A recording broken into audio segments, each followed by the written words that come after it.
kayune purwa sejati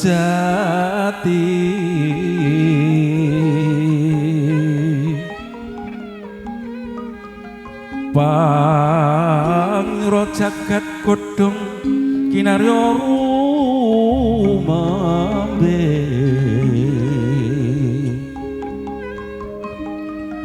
apradopo kekuwo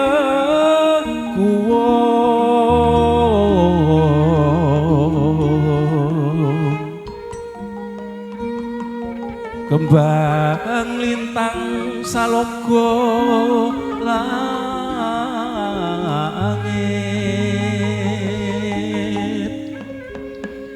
oh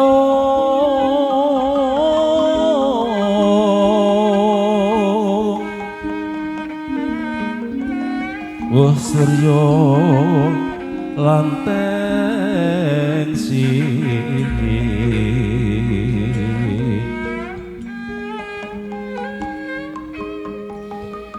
kasirat bulan udan puncak akoso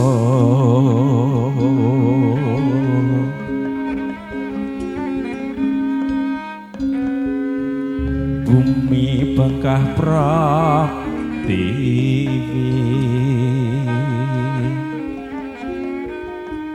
oyote oyote bayu bojro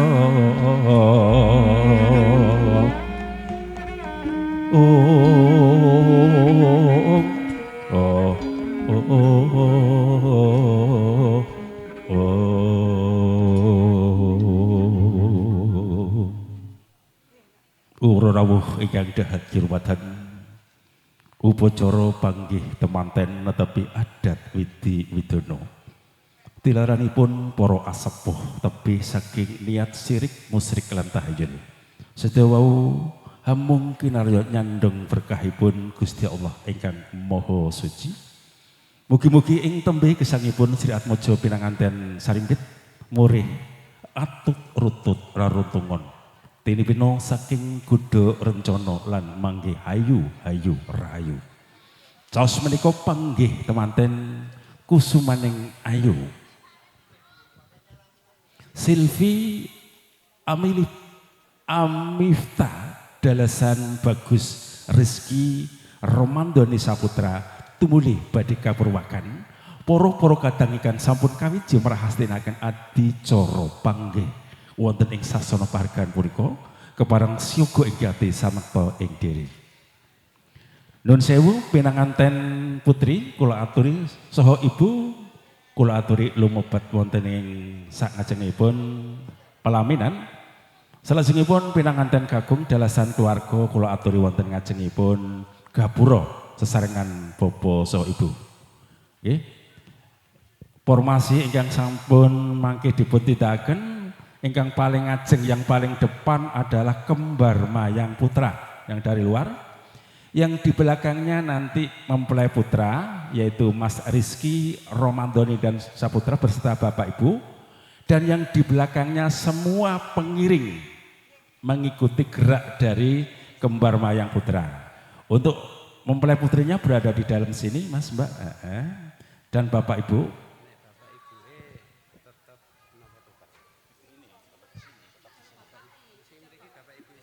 Ijol bapak sama bapak kandungnya di sini, bapak kandungnya mempelai putra di luar. Untuk pengiring tetap berada di luar, nggih. Nah.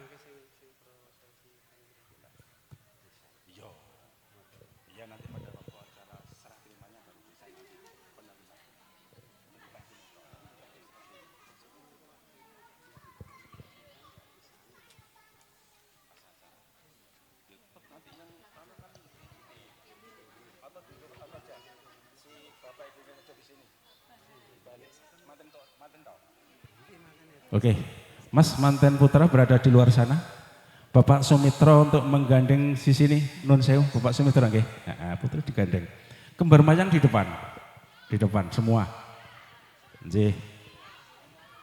Untuk mempelai putra beserta Bapak Ibu kembar mayang agak bisa ke belakang lagi Mas. Pas dekat dengan pengiring semua di sana. Nggih. Mundur lagi. Berada di luar sana, Bu. Pengiringnya di luar sana. Kok jauh jaraknya. Mas ngapunten bisa digeser ke belakang lagi? Nggih, monggo.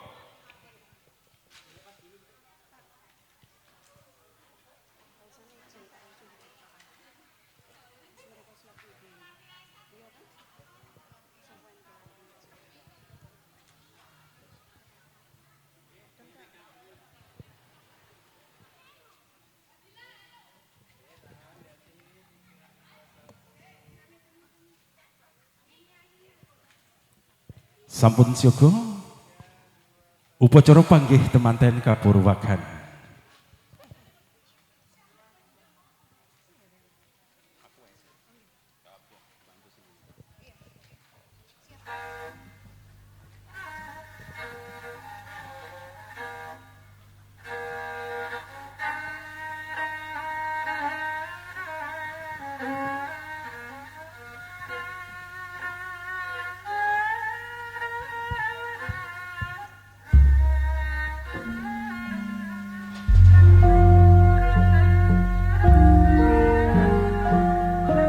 Assalamualaikum warahmatullahi wabarakatuh. Waalaikumsalam warahmatullahi wabarakatuh. Bismillahirrahmanirrahim. La in syakartum la'azidannakum wa la in kafartum min 'adzabi lasyadid. Shadaqallahul adzim. Winantu sagunging karayon mugi kajiwa lan kasalira dumateng panjenengan sedaya dalasan kula. Nuwun kula nuwun dumateng sagung para sesepuh lan tuli sepuh ingkang pono pamawas sarta lebda ing pitutur, para alim ulama, para kiai, para ustadzah ingkang rahinteng dalu tansah sinanding kitab suci wahyuning Ilahi minangka panuntun kiblating panambah luhur ing bukti. Para pangembaning praja miwah satyani negari ingkang dados pandampan dome sagung para kawula dasih ingkang sunupa ing pahormatan. Dunijih langkung-langkung dumateng panjenenganipun ingkang kagungan karsa Bapak Sumitra dalah Ibu Muda Wamah ingkang dahat kinurmatan. Sumrambahipun para kadang kadian mitra santono Wandawa werda taruna ing lebda samukarya dahat anggung siridarsana. Kepareng kula marang abiyantara ngempil mardikaning penggalih. Kanjeng Gandika sami wonten ing sasana pahargan punika tumrap perlu ning gati marak mangarsa awrat pinuting saking panjenenganipun Bapak Sumitra dalah Ibu minangka pranatacara. Ingkang hanglantaraken tumapa ing adicara pawiwahan temu temanten Purwa Madya hingga Wusana. Saderengipun kalangkung rumiyin dumateng panjenengan sedaya sumangga kula dherekaken ngaturaken puja saha puji syukur kunjuk wonten ing ngarsa dalem Gusti Allah ingkang Maha Suci ingkang sampun kepareng hamba bardaya pangaribawa dumateng sagung para kawula. Satemah kita sekalian wonten ing alam ing bagas warasan datan kurang satunggalipun punapa. Sehingga kita sekalian saged ngrawuhi saha paring berkah pangestu dumateng panjenenganipun Bapak Sumitra dalah Ibu anggenipun kepareng badhe nindakaken darmaning asepuh. Amiwaha putra putrinipun Nak Bagus Rizky Romandoni Saputra ingkang sampun palakrama kalian putri kinasih panjenenganipun Bapak Yasin dalah Ibu Satumi nenggih kusumening ayu Silvi Amita bilih ijab kabul sampun sibodo kadidakaken kanthi mekaten temanten kekalih sampun sah miwah resmi minangka saleke rabi anut satetaning syariat agama Islam dalah anggaring negari. Munggah adicara ingkang badhe kadhiraken ing salajengipun panggih temanten ingkang tumindak ing adicara pasrah tinampi ngantos paripurna. Makaten mangga adicara ingkang paringaken ing salajengipun dumateng panjenengan saya keparengahan monggo Titi Winanci. Tumindak ing adicara saha katuran anggrahapi pasugatan ingkang sampun kaaturaken wonten ing ngarsa panjenengan. Nuwun.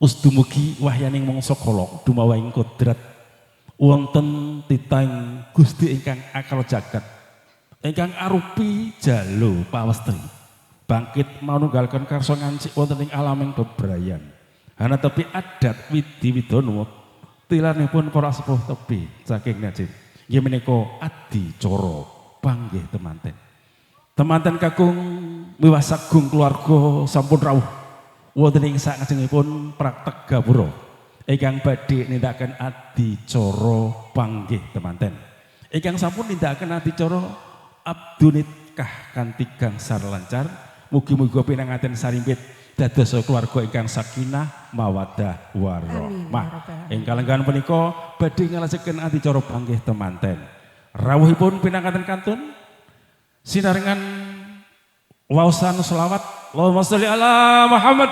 Allahumma sholli alaihi. Kairing unggale gending kebo biru. Kasmanggaaken pinanganten kakung dalah keluarga lumampah tumuju wonten ing sasana mulya.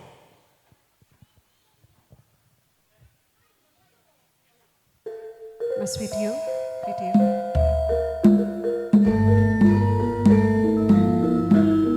Binarung suarane pradonga. Angrangin hambabar gending kebo biru kawistingan jengkareng putra temanten kakung saking Wisma Palerma dampyak para kadang warga Wandawa samya hangajak tindak ing temanten kakung mubyar busanane kang tiranentes benang sesotya ngagem blangkon dasar temanten kakung nyardula lupa tindake priya anggajah ngoling lembyane merak kasih miring dirotan mingku ing saliring kiwuh tatak tanggun jawab prapten kendhon wis anukap ubyan ingkang tinuju ya kentel tindakira wonten ing salajengipun wiwara keparang sedya Ratu Laksitani adicara salajengipun sampun tumapak Titi Winanci temanten kakung lan temanten putri badhe kepanggihaken wondening tumapak ing adicara panggihipun temanten kairing unggule gending padha ngorek semengga Purwakanira panggih katindakaken adicara Sirling Kembar Mayang. Silakan Bapak Ibu. Utawi Liru Kembar Mayang. Kembar padha mayang kembar. Ingkang dibatosaken kayu klepu Jaya Ndaru Dewa Ndaru. Ndaru derajate agesem. Silakan ditukarkan gambarnya.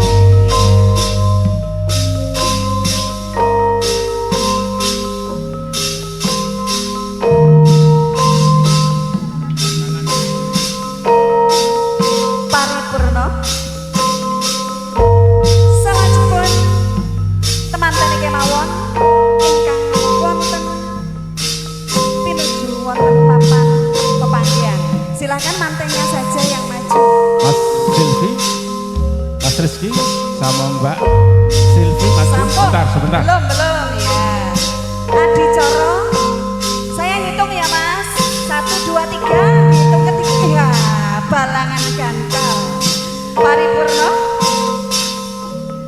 Salendron Jawat Asto pengantin kekalih kepanggih trepindo manjing warangka bebasan ketirong tetes balung rong cangkrek daging rong tampil wis manunggal dadya sawiji paripurna sampun monggo dilepas ya salajengipun adicara wiji dadi silakan dijek Mas dijek telurnya sampai pecah pior ilang sak nalika sifatin jejaka miwah kenyong Mbah Lokomadya ing Madya.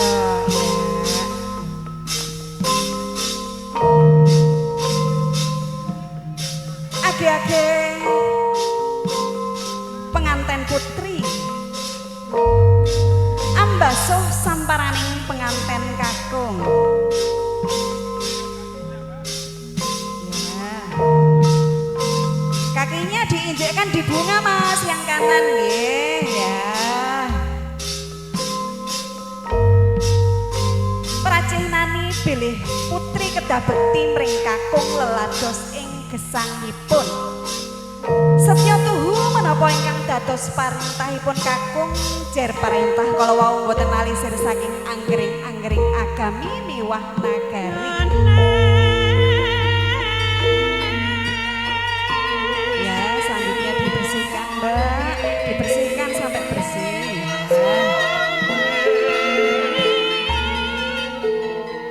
Mangkono nggih pengantin putri kajumenengaken dening adicara junjung derajat. Bilih derajatipun priya miwah wadya anggenipun kebiar wonten samudrani akesan netepi jejeban. Suang-suang sayup rukun sengkut gemberkut. Gotong royong nyengkuyung bot repoti jejeban. Paripurna salajengipun adicara pageran. Pengantin putri nedya pradaksina utawi ngubengi pengantin kakung kaping 3. Silahkan muter 3. Ya, manten kakung diam, manten kakung diam. Ya, Mas manten kakung diam. Minangka tanda tresna pengantin putri dumateng pengantin kakung. Mugi-mugi pengantin kakung saged dados pengayom dumateng pengantin putri. Salajengipun mugi-mugi pengantin kakung saged dados imam pengantin putri saklami-laminipun. Sampun nggih. Salipun adicara unjukan tirta wening keparing Bapak sumangga paring unjukan dumateng Mas Rizky rumiyin nggih. Pundaknya dipegang Bapak nggih. Unjukan tirta wening pracinani sampun nggih ya Allah ngelak tenan niki mangkene. Salajengipun Mbak Silvi nggih ngaten. Gantosan Ibu nggih bismillahirrahmanirrahim. Tirta wening. Monggo Ibu Mbak Silvi nggih. Paripurna salajengipun adicara sindur binayang nggih Bapak di tengah nggih Bapak di tengah sindur binayang karya Manjing Sasana Wiwaha Rama ingkang wonten ngajeng Ibu ingkang wonten wingking Nulat Sujono Sarjana Pinastika ingkang wis janem pono.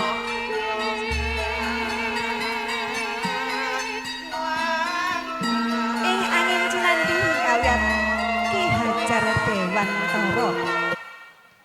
Ing ngarsa Suntulodo, ing madya mangun karsa. Monggo jalan nggih kalem-kalem mawon.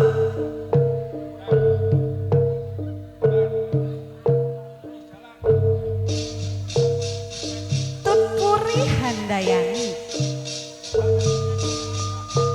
bebrayaning putra sarimbit tinuntun rehing kautamen pepayung budi rahayu wani marang bebener wedi marang kanistan teteken kawicaksanan gegondelan kawaspadan tinedahaken dhateng margining kamulyan wau toh kenya keparing nganti king putra temanten kekalih wis minggah wonten siti hinggiling sasana wiwahan paripurna salajengipun adicara bobot timbang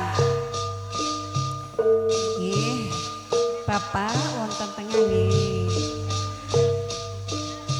Penganten kekalih katimbang auratipun. Katimbang nggih. Salajengipun Ibu paring dawuh. Ibu ditirukan ya saya ngomong. Bapak abot ngendi